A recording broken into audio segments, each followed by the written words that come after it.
बिस्मिल्लाहिर्रहमानिर्रहीम। अस्सलामु अलैकुम मुअज़्ज़िज़ सामीन। जुमरात, जुम्मा, हफ़्ता 3 दिन ये वज़ीफ़ा करना है। इंशाअल्लाह ये वज़ीफ़ा करने से आपकी हर जायज़ हाजात, आपकी बड़ी से बड़ी परेशानी ख़त्म हो जाएगी। इस वज़ीफ़े को शुरू करने से पहले दुरूद शरीफ लाज़िम पढ़ें। आपने वज़ीफ़ा किस तरह करना है? आपने सूरह कौसर पढ़नी है। सूरह कौसर कुरान पाक की सबसे छोटी सूरत है। ये सूरत कुरान पाक की 30 पारे में मौजूद है। आपने जुमरात को ये वज़ीफ़ा करना है और हफ्ते को ये वज़ीफ़ा ख़त्म करना है।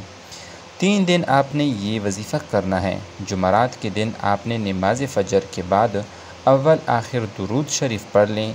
इसके बाद आप 133 दफ़ा सूरह कौसर को पढ़ लें। सुबह नमाज फ़जर पढ़कर इस वज़ीफ़े को करें, फिर नमाज असर पढ़कर इस वज़ीफ़े को करें।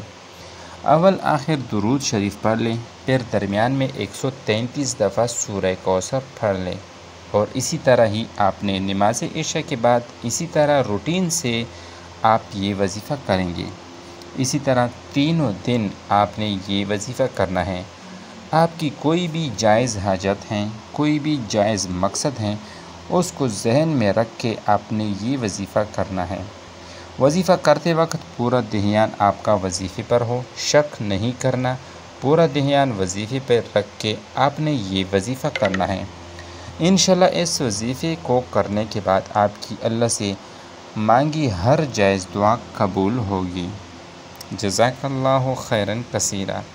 तो मेरे मोहतरम बहनों और भाइयों, अगर अभी तक आपने हमारा यूट्यूब चैनल सब्सक्राइब नहीं किया है तो जल्दी से सब्सक्राइब करें और बेल आइकन को दबाएं ताकि हमारी आइंदा की वज़ाइफ पर मुश्तमिल वीडियोज़ आपको अपने वक्त पर पहुंच सके। शुक्रिया।